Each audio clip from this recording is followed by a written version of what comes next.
آپ فرماتی ہے کہ جب ہجرت کے موقع پہ حضرت صدیق اکبر رضی اللہ تعالیٰ عنہ حضور کے ساتھ غار ثور کی طرف جا رہے تھے، کبھی بھاگ کے پیچھے ہو جاتے ہیں، کبھی آگے ہو جاتے ہیں۔ میرے آقا نے پوچھا ابو بکر ایسا کیوں کرتے ہو؟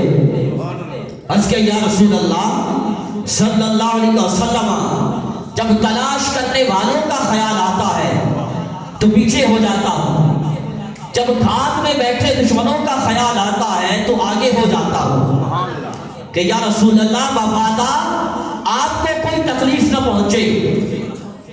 میرے آقا نے فرمایا ابو بکر کیا خطرے کی حالت میں اور خطرے کی صورت میں میرے آگے بڑھنا پسند کرتے ہو؟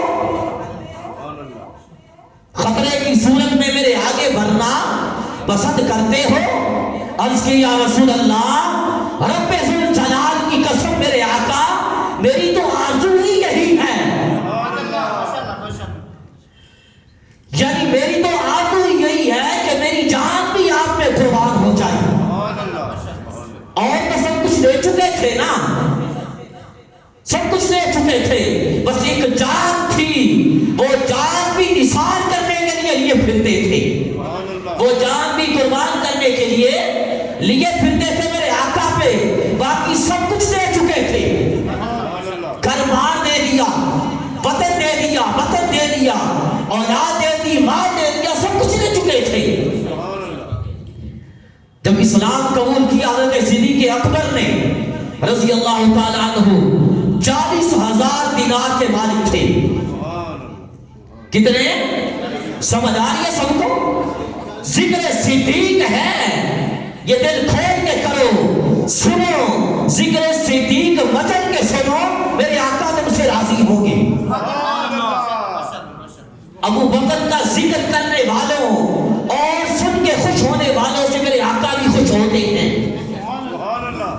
40,000 دینار کے مالک تھے جب اسلام قبول کیا، مگر جب وصال ہوا تو کفن کے لیے نئے کپڑے بھی نہیں تھے،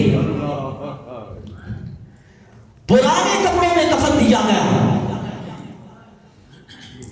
مسجد نبوی شریف کی سب سے پہلے زمین 10,000 دینار میں حضرت صدیق اکبر نے خرید کے لی۔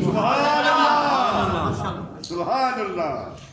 بہت سارے غلام مسلمانوں کو خرید کے آزاد کیا۔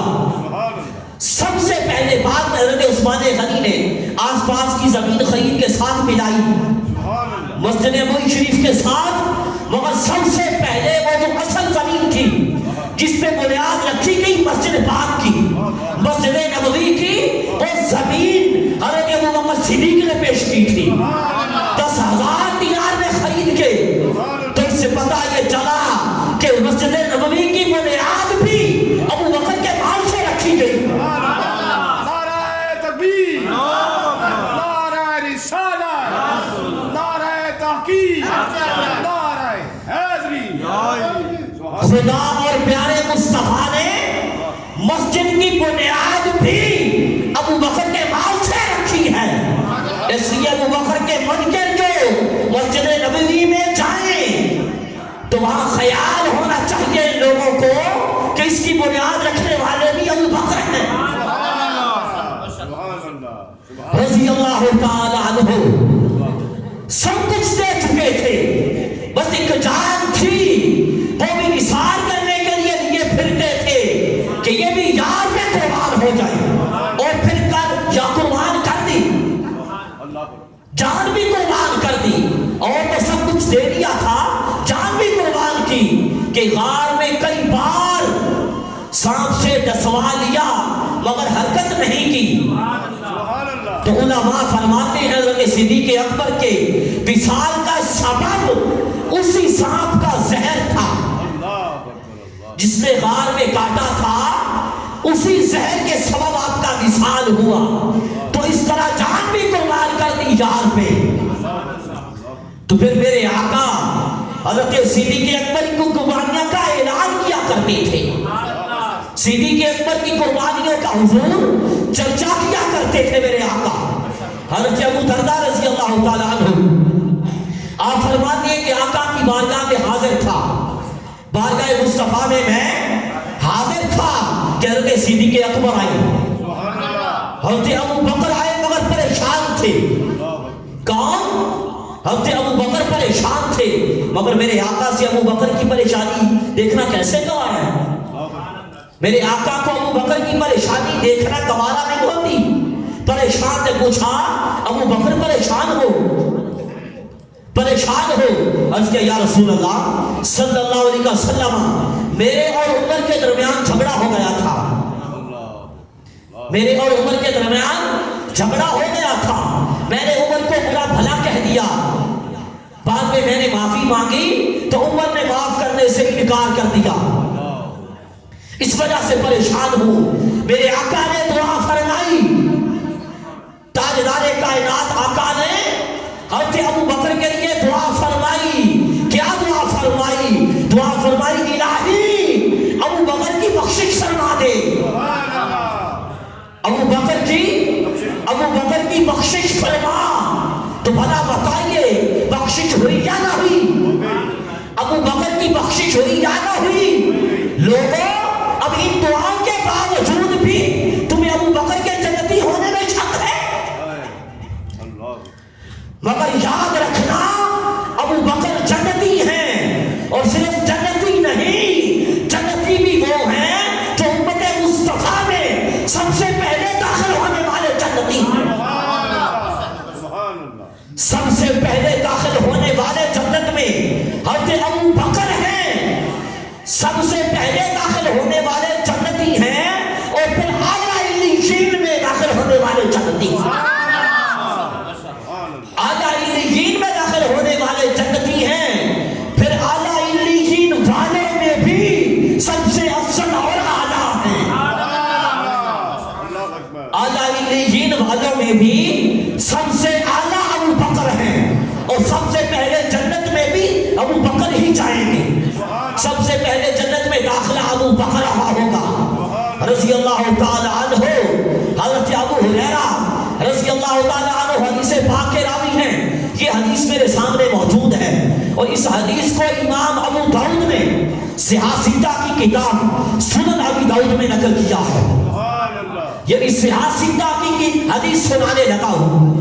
حضرت ابو ہریرہ اس کے راوی ہیں، اور فرماتے ہیں رسول اللہ نے فرمایا صلی اللہ علیہ وسلم، تاجدار کائنات نے فرمایا اتانی جبرائیل فاخذ بیدی فارانی باب الجنت الذی يدخل منہ امتی۔ میرے آقا فرماتے ہیں کہ جبرائیل میرے پاس آیا، میرا ہاتھ پکڑا، میرا ہاتھ پکڑ کے مجھے جنت کا وہ دروازہ دکھایا، ہاتھ پکڑ کے، جیسے خادم آقا کا ہاتھ پکڑ کے آگے آگے چلتے ہیں نا، اسی خادمانہ شان سے آپ کا دستے کرم پکڑ کے جنت کا وہ دروازہ دکھایا۔ کون سا دروازہ؟ فرمایا جس دروازے سے میری امت جنت میں داخل ہوگی، جس دروازے سے میری امت جنت میں داخل ہوگی، مجھے وہ دروازہ دکھایا۔ فقال ابو بکر رضی اللہ تعالی عنہ یا رسول اللہ فددت انی کنت معک حتی انظر الیہ۔ عرض کیا یا رسول اللہ، حضرت صدیق اکبر نے عرض کیا جب آقا کا یہ فرمان سنا نا کہ میں نے وہ دروازہ دیکھا جس سے میری امت جنت میں جائے گی، عرض کیا یا رسول اللہ میں یہ چاہتا ہوں میں بھی آپ کے ساتھ ہوتا میرے آقا، تاکہ میں بھی وہ دروازہ دیکھتا، میں بھی وہ دروازہ دیکھتا۔ کیسی عظیم خواہشیں ہیں ابو بکر کی، کیسی عظیم تمنائیں ہیں۔ عرض کہ یا رسول اللہ میں بھی جنت کا وہ دروازہ دیکھتا۔ تو سنیے تاجدار کائنات کے غلاموں، میرے آقا نے کیا فرمایا؟ حضور نے فرمایا اما انکا یا ابا بکر اول من يدخل الجنہ من امتی۔ فرمایا ہے ابو بکر اور تم ہی ہو، اے ابو بکر اور تم ہی ہو جو میری امت میں سب سے پہلے جنت میں مطلب کیا؟ ابو بکر تم وہ دروازہ بھی دیکھ لو گے اور جنت میں بھی پہلے جاؤ گے، جنت میں بھی پہلے جاؤ گے اور وہ دروازہ بھی دیکھ لو گے۔ آقا کی امت میں سب سے پہلے مردوں میں سے حضرت صدیق اکبر جائیں گے، مردوں میں سے حضرت صدیق اکبر جنت میں جائیں گے، اور عورتوں میں سب سے پہلے سیدہ کائنات سیدہ فاطمہ الزہرا جائیں گی۔ یوں تو مجموعی طور پر نا سب سے پہلے حضور جائیں گے، سارے انبیاء سے پہلے حضور تشریف لے جائیں گے میرے آقا، پھر امتوں میں سے سب سے پہلے حضور کی امت جائے گی، پھر حضور کی امت میں سے سب سے پہلے مردوں میں سے ابو بکر صدیق جائیں گے، اور عورتوں میں سے سیدہ کائنات جائیں گی۔ ایک مرتبہ سیدہ خاتون جنت سیدہ فاطمہ الزہرا رضی اللہ تعالی عنہا بلکہ سلام اللہ علیہا آقا کی بارگاہ میں حاضر ہوئی، یا رسول اللہ صلی اللہ علیہ وسلم جنت میں سب سے پہلے کون جائے گا؟ کون سوال کر رہا ہے؟ سیدہ کونین، یا رسول اللہ سب سے پہلے جنت میں کون جائے گا؟ میرے آقا نے فرمایا بیٹی تیرے بابا کے سوا کون جا سکتا ہے؟ تیرے بابا کے سوا کون جا سکتا ہے؟ سب سے پہلے میں جاؤں گا۔ اس کے یا رسول اللہ عورتوں میں سے سب سے پہلے کون جائے گا؟ مردوں میں سے تو آپ جائیں گے مگر عورتوں میں سب سے پہلے کون جائے گا؟ میرے آقا نے فرمایا مریم۔ کون؟ مریم، حضرت عیسیٰ علیہ السلام کی والدہ۔ سیدہ پاک کا گلاب جیسا چہرہ مچھانے لگا، فرمایا بیٹی کیا ہوا؟ اس کا یا رسول اللہ آپ نے فرمایا تھا کہ مردوں میں سب سے پہلے میں جاؤں گا، میں نے اسی امید پہ اور آج پہ یہ سوال کر دیا کہ عورتوں میں سب سے پہلے، تو آپ فرمائیں گے بیٹی تو جائے گی، بیٹی آپ جائے گی، مگر آپ نے فرمایا کہ مریم جائے گی۔ تو سنیے میرے آقا کے غلاموں، تاجدار کائنات نے کیا فرمایا؟ فرمایا بیٹی مریم سب سے پہلے جائے گی تو صحیح، مگر اس شان کے ساتھ جائے گی جس سواری پہ تجھے بٹھایا جائے گا اس کی لگام مریم کے ہاتھ میں ہوگی، اس کی لگام مریم کے ہاتھ میں ہوگی۔ مریم خادمانہ شان سے آگے چل رہی ہوگی، اس لیے وہ پہلے داخل ہوگی۔ تو جس سیدہ کی خادمہ کا یہ حال ہے، جس سیدہ کی خادمہ کی یہ شان ہے، اس سیدہ کا حال کیا ہوگا؟ تو عرض یہ کر رہا تھا حضرت ابو بکر صدیق سب سے پہلے جنت میں بھی جائیں گے، اور پھر جنت میں اعلیٰ علیین میں جائیں گے، اور اعلیٰ علیین والوں میں بھی سب سے اعلیٰ ہوں گے، سب سے اعلیٰ ہوں گے اعلیٰ علیین والوں میں سے بھی حضرت ابو سعید خدری رضی اللہ تعالیٰ عنہ آپ حدیث پاک کی راوی ہیں،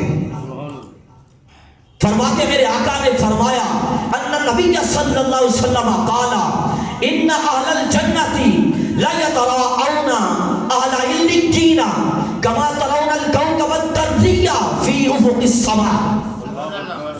حضور نے فرمایا کہ جو اہل جنت ہوں گے، یعنی جنت والے ہوں گے، وہ علیین والوں کو ایسے دیکھتے ہوں گے جیسے تم آسمان کے کنارے میں چمکتا ہوا ستارہ دیکھتے ہو۔ جیسے زمین والے نا، یہ علیین جو ہے یہ جنت کا اونچا درجہ ہے، اور اتنا اونچا ہے کہ جیسے زمین سے آسمان اونچا ہے، اسی طرح علیین جنت سے اتنا اونچا ہے۔ تو جیسے زمین والے آسمان میں چمکتا ستارہ دیکھتے ہیں، اسی طرح جنت والے علیین والوں کو اس طرح دیکھتے ہوں گے۔ فرمایا کس طرح تم زمین والے آسمان کے کنارے میں چمکتا ہوا ستارہ دیکھتے ہو، اسی طرح جنت والے علیین والوں کو دیکھتے ہوں گے۔ اور فرمایا وَأَنَّ أَبَا بَكْرٍ وَعُمَرٍ مِنْهُمْ، فرمایا ابو ابو بکر و عمر ان علیین والوں میں سے ہیں. علیین والوں میں سے ہیں کون؟ ابو بکر اور عمر. اور فرمایا وعن ابا، اور یہ دونوں بہت ہی اچھے ہیں. کس نے فرمایا؟ تاجدار کائنات نے فرمایا. علیین